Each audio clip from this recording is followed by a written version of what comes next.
നമസ്കാരം. റിയൽ ഇൻഫോബിറ്റ്സിലേക്ക് എല്ലാവർക്കും സ്വാഗതം.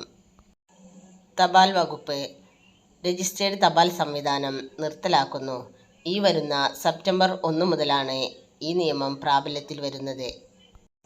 ഇനി സാധാരണ തപാലും സ്പീഡ് പോസ്റ്റും മാത്രമാണ് നിലവിലുണ്ടാവുക.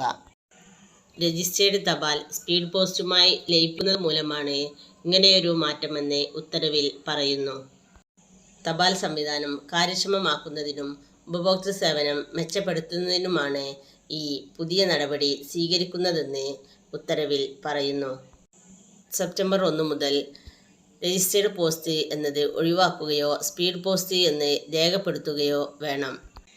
ഇതിനുള്ള മുന്നൊരുക്കം ഉടൻ പൂർത്തിയാക്കി ഈ മാസം 31-നകം എല്ലാ വകുപ്പുകളും റിപ്പോർട്ട് അയക്കണമെന്നും deputy director general Dushyant Mudgal അറിയിച്ചു.